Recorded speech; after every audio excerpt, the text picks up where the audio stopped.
आप सभी का स्वागत करता हूं Kumar Mukesh sir YouTube channel में। साथियों, मैं सिर्फ इतना ही कहूँगा कि यदि आप मेरा साथ देते हैं तो मैं आपको यकीन दिलाता हूं कि इतिहास विषय में आप अव्वल बन जाएंगे। यानी आपको कोई भी परेशानी नहीं होगी और आप हमारे साथ यदि डेली अध्ययन करते हैं आपको पढ़ने में मजा आएगा। और जहां लगेगी ट्रिक की जरूरत मैं आपको ट्रिक से पढ़ाऊंगा और हंसाते हुए आपको पढ़ाऊंगा। तो चलिए आज हम पढ़ते हैं इतिहास का वह टॉपिक जो हर एग्जाम में पूछा जाता है। तो आज का हमारा टॉपिक रहेगा गौतम बुद्ध एवं बौद्ध धर्म।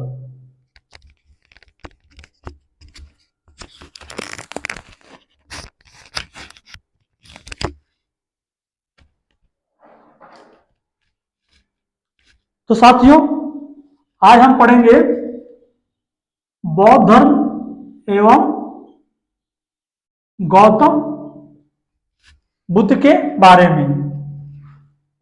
तो ये बहुत ही मेजर टॉपिक है एंशिएंट हिस्ट्री का, जहां से क्वेश्चन पूछे जाते हैं। आप सभी ने अवश्य ही बौद्ध धर्म या गौतम बुद्ध के बारे में सुना होगा और यह एक ऐसी कहानी है जो आप सभी को पसंद आएगी। और गौतम बुद्ध के बारे में आपने मूवी एपिसोड में भी देखा होगा। तो चलिए हम देखते हैं इनके परिचय, यानी इनकी जीवन शैली, जहां से एग्जाम में क्वेश्चन आते हैं। यदि गौतम बुद्ध की बात की जाए तो गौतम बुद्ध का जन्म कपिलवस्तु की कहा कपिलवस्तु के लुम्बिनी नामक शहर में होता है। कहा? लुम्बिनी। अब कभी कभी एग्जाम में यह पूछ लेता है कि गौतम बुद्ध का जन्म कब हुआ था। तो मैं आपको ये क्लियर कर देता हूं, जब आप इतिहास पढ़ते हैं तो शब्द आता है ईसा पूर्व और ईस्वी, जिसे इंग्लिश में बीसी और एडी कहा जाता है। तो ईसा मसीह के जन्म से पहले का जो समय है उसे ईसा पूर्व कहते हैं और उनके जन्म के बाद का जो समय है उसे हम ईस्वी कहते हैं। तो यह चीज आपको क्लियर हो गया, मैं ऐसा उम्मीद करता हूं। तो गौतम बुद्ध का जन्म कपिलवस्तु यानी लुम्बिनी के नामक शहर में 563 बीसी यानी ईसा पूर्व हुआ था। कभी कभी यदि गहराई से क्वेश्चन पूछ ले तो यह पूछ लेता है किस ग्राम में हुआ था, तो आप क्या बताएंगे? आम्रकुंज। कहां? आम्रकुंज नामक गांव में हुआ था। अब बात करते हैं कि इनके माता और पिता कौन थे। ऐसा कहा गया है कि जब गौतम बुद्ध, इनके माता का नाम महामाया था, जो यह कोली वंश से संबंधित थी। किस वंश से? कोली वंश से। क्योंकि एग्जाम ये क्वेश्चन पूछ लेता है कि बौद्ध धर्म के संस्थापक गौतम बुद्ध की माता का नाम क्या है और यह किस वंश से संबंधित हैं, तो आप क्या बताएंगे? कोली वंश से। एक बार यह होता है कि जब महामाया सो रही होती है तो उनको एक स्वप्न आता है और सपने में एक हाथी का दृश्य दिखाई देता है। तो आपसे एग्जाम में क्वेश्चन यह पूछ लेता है कि जो गर्भाधान है। क्या है?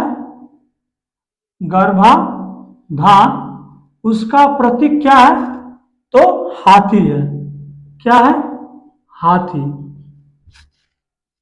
आपने अभी तक यह जाना कि बौद्ध धर्म के संस्थापक गौतम बुद्ध, जिनका जन्म 563 ईसा पूर्व कपिल वस्तु के लुम्बिनी नामक शहर में आम्रकुज गांव में होता है, और इनकी माता महामाया होती हैं, जो कोली वंश की कन्या होती हैं।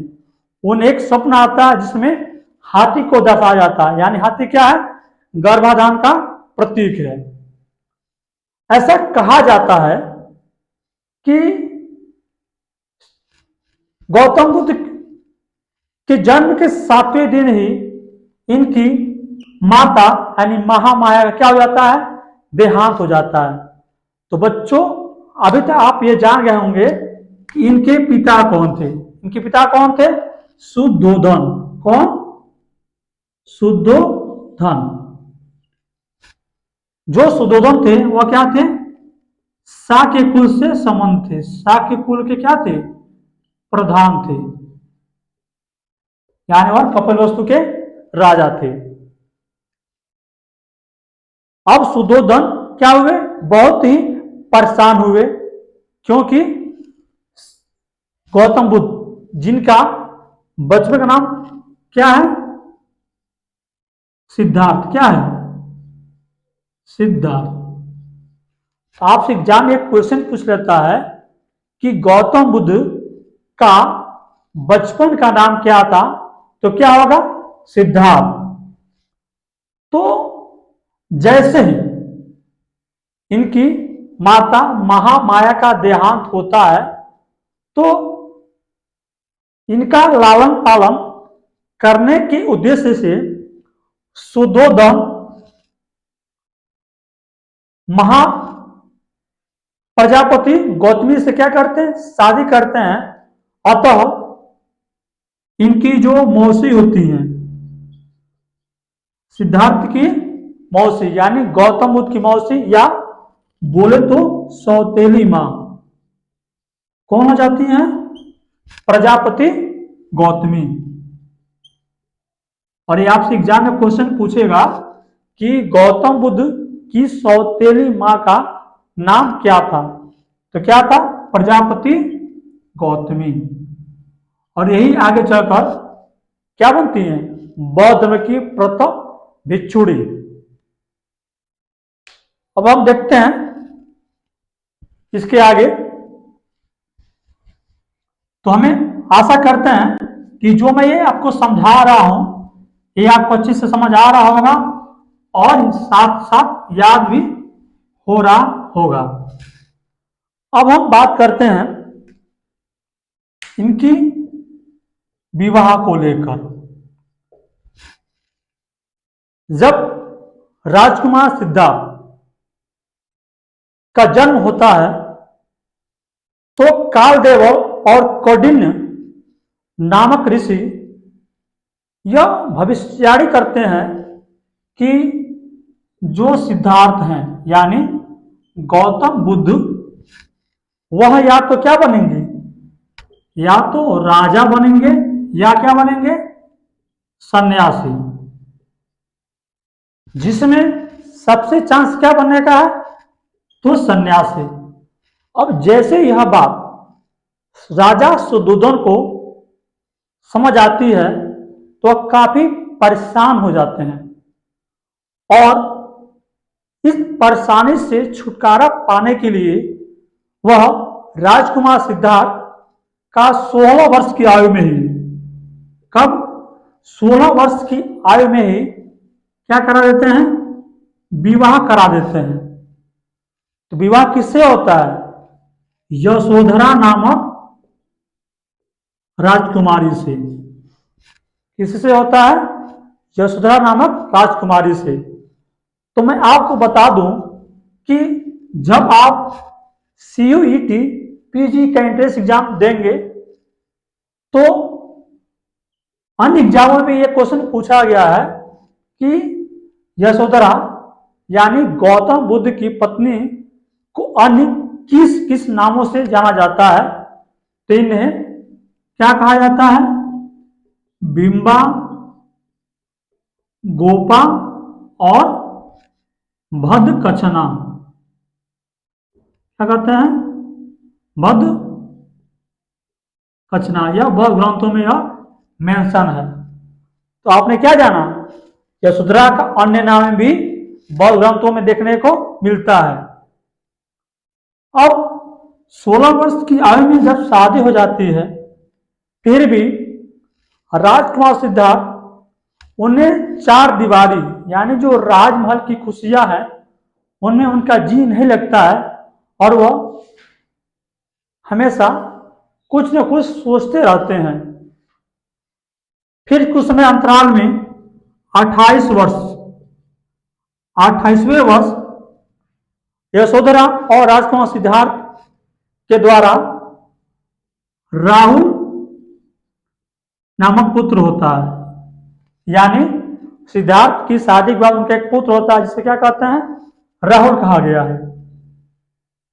राहुल संतान की उत्पत्ति के बाद ठीक एक वर्ष बाद यानी 29वें वर्ष, कब? 29वें वर्ष से पहले उनके मन में यह इच्छा जागृत होती है कि क्यों ना हम इस महल के बाहर भी थोड़ा क्या करें? विचरण करें। अब जो यह राजकुमार अपने पिता से बातें रखते हैं तो अपने सारथी और घोड़ा के साथ वह नगर भ्रमण के लिए निकल जाते हैं।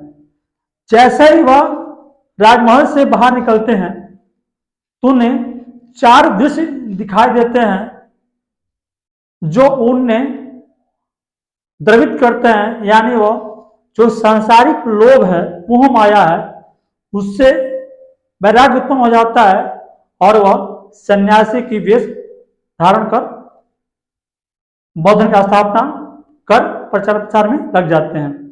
तो वह चार दृश्य क्या हैं उसे याद करने का एक बहुत ही शॉर्ट ट्रिक है। पहला है भी, फिर आर, फिर यस और एसएन। पहले वह क्या देखते हैं? तो वृद्ध व्यक्ति। क्या देखते हैं? वृद्ध व्यक्ति यानी एक बूढ़ा व्यक्ति देखते हैं। तो अपने साथी से पूछते हैं क्या मैं भी एक दिन बूढ़ा होऊंगा? तो यह स्वाभाविक बात है कि जो इस संसार में आया है उसे एक दिन बूढ़ा होना है। यह बात कौन बताता है? उनका सारथी। फिर जैसे ही आगे बढ़ते हैं एक रोगी व्यक्ति मिलता है। कौन?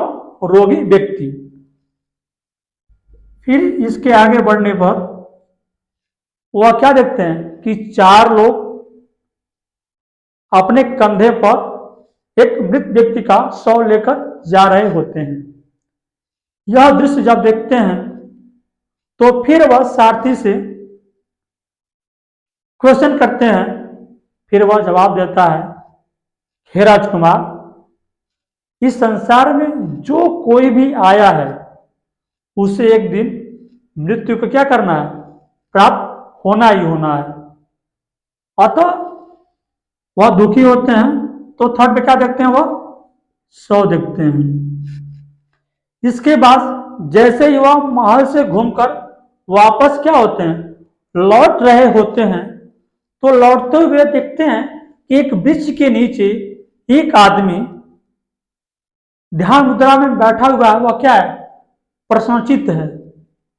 तो फिर उनके मन में एक प्रश्न आता है, हमने अभी तक जो भी व्यक्ति को देखा वह किसी न किसी तरह से दुखी है, लेकिन यह कौन सा ऐसा व्यक्ति है जो अधिक क्या प्रश्न मुद्रा में है? फिर वह अपने सारथी चन्ना से कहते हैं तो वह बताता है कि कौन है? सन्यासी है। तो आप ये याद रखिएगा हमेशा VRSN। विषयार्थ देखते हैं ना तो उसे समझ लीजिए ये VRSN है, यानी वृद्ध व्यक्ति, रोगी व्यक्ति, शव और सन्यासी। तो मुझे आशा है कि आपको यह ट्रिक याद होगी। नहीं ट्रिक याद है तो आपको ये 4 दृश्य याद होने चाहिए, क्योंकि यहां से एग्जाम में इनका क्रम पूछता है। और ये जो बताया गया है वह किसमें मेंशन है, तो मध्यम निकाय में। किसमें? मध्यम निकाय में। यदि पिटक की बात की जाए तो किस पिटक में? सुत्त पिटक में, क्योंकि आगे हम आपको बताएंगे कि जो बौद्ध शिक्षा है वह त्रिपिटक में क्या है? समाहित है, जिसमें पहला क्या? सुत्त पिटक है। अब हम देखते हैं कि जब वह इन 4 दृश्यों को देखते हैं तो उनके मन में क्या होता है? वैराग्य उत्पन्न हो जाता है। और उस रात तो काफी सोच विचार करते हैं, क्योंकि नींद उन्हें नहीं आती है। नींद क्यों नहीं आती है? क्योंकि वह सांसारिक मोह माया उन्हें बांध नहीं रख सकती है। अब हम आगे देखते हैं कि अगले दिन यानी 29वें वर्ष वह अपने सारथी और घोड़ा कंथक के साथ क्या करते हैं? चुपके से महल से रात को निकल जाते हैं, यानी क्या करते हैं? गृह त्याग देते हैं। तो बौद्ध ग्रंथों में यानी बौद्ध धर्म में गौतम बुद्ध के घर त्यागने की जो घटना है वह क्या कहलाती है? महाविनिष्क्रमण। महाविनिष्क्रमण, क्योंकि एग्जाम में आपसे क्वेश्चन पूछ लेगा कि गौतम बुद्ध ने गृह त्याग कब किया था और यह घटना क्या कहलाती है? तो क्या कहलाती है? महाविनिष्क्रमण। घर कब त्यागे? 29वें वर्ष। घर त्यागने के बाद वह अनुपीय नामक स्थान पर एक नदी है। नदी का नाम आपको पता है? नहीं पता है? कोई बात नहीं। वह नदी है अनोमा नदी। कौन सी नदी? अनोमा नदी। अनोमा नदी के किनारे वह राजसी वस्त्र का त्याग करते हैं और अपने सर का क्या करते हैं? मुंडन कराते हुए गिरोह वस्त्र यानी जो बौद्ध वस्त्र है उसका क्या करते हैं? धारण करते हैं।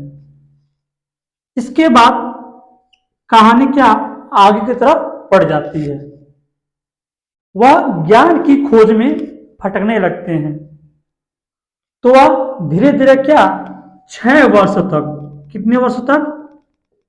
6 वर्ष तक ज्ञान की खोज में इधर से उधर भटकते रहते हैं। तो ये जो ज्ञान खोजने का जो समय है, भटकने का समय है, वह क्या कहलाता है? आर्य पर्यषणा। आर्य पर्यषणा कहलाती है। और घर त्यागने के बाद वह उरुवेला, उरुवेला जो आजकल किस नाम से फेमस है? बोध गया, जिससे क्या कहते हैं? बोध गया भी कहा जाता है। तो वह उरुवेला जाते हैं और वहां पर क्या करते हैं? तपस्या करने बैठ जाते हैं। तो जब वहां तपस्या कर रहे होते हैं तो इनके साथ अन्य साधक भी होते हैं। अब पहली बार ये क्या करते हैं? तपस्या करते हैं। तपस्या 1 से 2 दिन जैसे ही बीता तो उन्हें क्या भूख महसूस होता है। अब भूख महसूस होता है तो क्या चाहिए? भोजन चाहिए ना। तो एक पेड़ के नीचे वह तपस्या कर रहे होते हैं तो उसी रास्ते से कुछ स्त्रियां यानी महिलाएं जा रही होती हैं। तो उनके मन में भोजन की इच्छा होती है तो वह एक स्त्री से भोजन मांगते हैं और भोजन ग्रहण कर लेते हैं। तो वह कौन सी स्त्री है, इसे जानने से पहले यदि आप चैनल पर नए हैं तो चैनल को क्या करें, सब्सक्राइब करें, और वीडियो आपको पसंद आ रही हो तो प्लीज लाइक करें, और कमेंट में आप यह बताएं कि आपको ये वीडियो कैसे लगी। क्योंकि आप यदि कमेंट करते हैं, पॉजिटिव कमेंट करते हैं, तो हमें यह हौसला बढ़ेगा और हम इस तरह का और कंटेंट आपको प्रोवाइड करेंगे। तो इस स्त्री का क्या नाम है, सुजाता। सुजाता नामक स्त्री उन्हें भोजन कराती है। भोजन मतलब खीर। यदि आपसे एग्जाम में दे दे क्वेश्चन, वह कौन सी औरत या महिला है जो गौतम बुद्ध को तपस्या के दौरान भोजन या खीर खिलाई थी, तो आपका आंसर क्या होगा, सुजाता। ओके। अब इनका भोजन करते देख जो अन्य साधक होते हैं वह इनसे क्या हो जाते हैं, अलग हो जाते हैं। फिर कुछ समय बाद वह बोध गया में ही क्या करते हैं, तपस्या करते हैं, और तपस्या में इतने लीन हो जाते हैं उन्हें यह पता ही नहीं चलता कि हमारे ऊपर काम देवता क्या कर रहे हैं, प्रहार कर रहे हैं। कौन, काम देवता, जिसे भूमि स्पर्श मुद्रा के रूप में दर्शाया गया है। तपस्या करते हुए 35वें वर्ष, कब, 35वें वर्ष उन्हें क्या होता है, ज्ञान प्राप्त होता है, और उस समय स्व क्या कराते हैं, तथागत, यानी सत्य है ज्ञान जिसका, यानी तथागत कहलाते हैं। और उसमें क्या बोलते हैं इनको, गौतम बुद्ध भी कहा जाता है, पहले महात्मा बुद्ध भी कहते हैं। अब ज्ञान की प्राप्ति कहाँ हुई, यह एग्जाम में यदि क्वेश्चन बने तो आप क्या कहेंगे, बोध गया। किस वृक्ष के नीचे, अश्वत्थ यानी पीपल वृक्ष के नीचे। अब हम बात करते हैं कि जब इन्हें ज्ञान प्राप्त हो गया तो वह कहां चले गए, कहां चले गए, सारनाथ।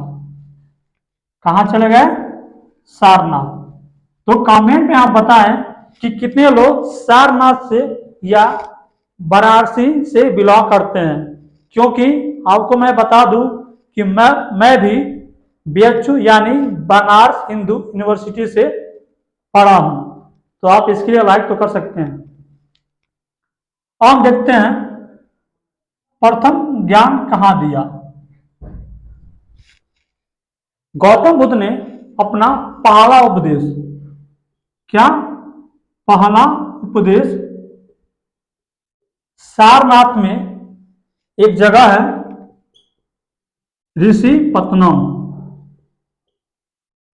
और इसको डिफाइन करें क्या हो जाएगा, मृगधाम आश्रम में उन्होंने वही जो 5 साधक थे उन्हें वो अपना क्या पहला उपदेश दिए। तो एग्जाम में यह भी क्वेश्चन बन जाता है कि गौतम बुद्ध ने अपना पहला उपदेश किस भाषा में दिए। तो भाषा क्या हो जाएगी, बताइए आप लोग, पाली भाषा। कौन सी भाषा, पाली भाषा। अब जब गौतम बुद्ध ने पहला उपदेश दिया तो यह जो घटना है वह क्या कहलाती है, धर्म चक्र प्रवर्तन। धर्म चक्र प्रवर्तन। अब ज्ञान देने के बाद जो 5 साधक थे इनके साथ मिल गए। अब धीरे धीरे गौतम बुद्ध के अनुयायी बनने लगे। अब हम देखते हैं आगे कि गौतम बुद्ध के बहुत सारे अनुयायी बन जाते हैं, और इसी के साथ देखते हैं कि इनके जो प्रिय शिष्य कौन थे, आनंद। लेकिन इनका एक विरोधी भी था, जिन्हें आपने कहानी पढ़ा होगा। कौन सी कहानी? वही हंस की कहानी। इनके जो विरोधी थे, विरोधी भाई कौन था? देवदत्त। ये भी क्या बाद में चलकर इनका अनुयायी बन जाता है। तो आपसे एग्जाम में क्वेश्चन पुट करेगा कि गौतम बुद्ध का प्रिय शिष्य कौन था? तो कौन थे? आनंद थे। अब बहुत सारे उस समय शासक भी थे जो गौतम बुद्ध से वार्ता की और बौद्ध धर्म को अपनाया भी, जिसमें बिंबिसार, अजातशत्रु, अशोका इत्यादि का नाम मेंशन है। अब हम देखते हैं कि वैशाली में, कहा? वैशाली में आनंद के कहने पर, किसके? आनंद के कहने पर पहली बार भिक्षुणी संघ की स्थापना होती है। किसकी? भिक्षुणी संघ या बौद्ध संघ। क्योंकि आपसे एग्जाम में क्वेश्चन पूछ लेगा कि बौद्ध संघ की स्थापना कहाँ हुई, तो वैशाली में हुई थी। और यहीं पर आनंद के कहने पर पहली बार महिलाओं को भी संघ में शामिल किया गया। तो आपसे क्वेश्चन पूछता है, पहली बार बौद्ध संघ में शामिल होने वाली महिला कौन थी? तो वह कौन थी? इनकी मौसी रही ना, प्रजापति गौतमी। अब धीरे धीरे इनके अनुयायी बढ़ते गए। आपको बता दूं, इनके यानी बौद्ध धर्म में जो सबसे अधिक अनुयायी थे वह किस जाति के थे? तो सबसे अधिक क्या थे? ब्राह्मण ही थे। अब हम आगे देखते हैं। साथियों, कैसा लग रहा है मेरा पढ़ाने का अंदाज? आप कमेंट में बताएं, क्योंकि मैं चाहता हूं कि यदि मेरे अंदर कोई कमी हो, आप कमेंट में अवश्य बताएं, ताकि मैं सुधार कर सकूं और यह प्रयास करूं कि और आप अच्छे से पढ़ा सकें। अब हम देखते हैं कि सर्वाधिक उपदेश, क्या सर्वाधिक उपदेश कहाँ इन्होंने दिया था? तो गौतम बुद्ध ने अपना सर्वाधिक उपदेश कहाँ दिया? तो श्रावस्ती। कहाँ दिया? श्रावस्ती में दिया। और सबसे अधिक यानी सर्वाधिक वर्षावास, सर्वाधिक वर्षावास भी कहाँ बीता है? तो श्रावस्ती में ही बीता है। और सबसे अधिक अनुयायी कहाँ के बने? तो भी क्या होगा? आपका आंसर श्रावस्ती होगा। अब चलिए देखते हैं कि एक बार की घटना है कि चुंद नामक लोहार इन्हें सूकर मांस खिला देता है, जिससे इन्हें पेट संबंधी रोग उत्पन्न हो जाता है। तो उसमें राजगृह में निवास करने वाले बिंबिसार, ध्यान रखिए ये क्या है? बिंबिसार है, बिंदुसार नहीं है। तो बिंबिसार के राज दरबार में एक राजवैद्य रहता है, जिसका नाम क्या है? जीवक। क्योंकि जीवक के कहने पर ही गौतम बुद्ध ने गिरा वस्त्र भिक्षुणियों के लिए लगाया था। तो जीवक को भेजा जाता है, लेकिन वह उनकी तबीयत सही नहीं हो पाती है और वह बीमार की अवस्था में ही कहाँ चले आते हैं? खुशीनगर। क्योंकि यदि आप एज ए टूर खुशीनगर जाते हैं तो आप देखते हैं कि बहुत विशाल शयन मुद्रा में गौतम बुद्ध की मूर्ति वहां पे है, जो यह बताती है कि गौतम बुद्ध का महापरिनिर्वाण कहाँ हुआ था? खुशीनगर में। तो खुशीनगर में 483 बीसी। बीसी क्या है और एडी क्या है मैंने आपको पहले ही बता दिया है, तो आप कमेंट में अवश्य इसका जवाब दें। 483 यानी लगभग 80 साल की उम्र में यह क्या होता है? निधन होता है, जिसे क्या कहा जाता है? महापरिनिर्वाण। तो साथियों, यह वीडियो आपको कैसी लगी कमेंट में बताएं, और मैं यह आशा करता हूं कि आपको यह वीडियो बहुत ही पसंद आएगी।